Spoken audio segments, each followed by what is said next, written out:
Allah ki kwantar da hankalinki, ke ƴar gata ce. Ke ƴar gata ce.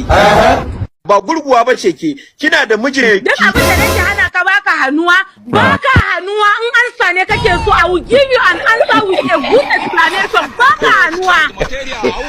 Barkanku da ƙara saduwa da mu kuma barkanku da ƙara kasancewa da mu.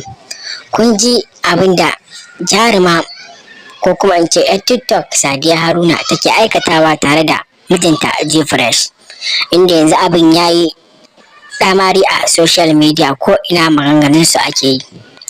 A da can baya an yi maganganun nasu, amma kuma yanzu daga Hadiza Gabon ta kira ta sai ta bayyana gaskiyar abin da ke faruwa. Gaskiya a bincike na ni a na duba wannan fa tafi Gfresh gaskiya, saboda Gfresh kuna kallon sa daman kun sani cewa wannan kawali ne. Kuma Gfresh zai aikata sama da abubuwan da ya furta a yanzu, dan da ganin halayyarsa daman ya riga da ya saba aikata irin wannan abubuwan a social media.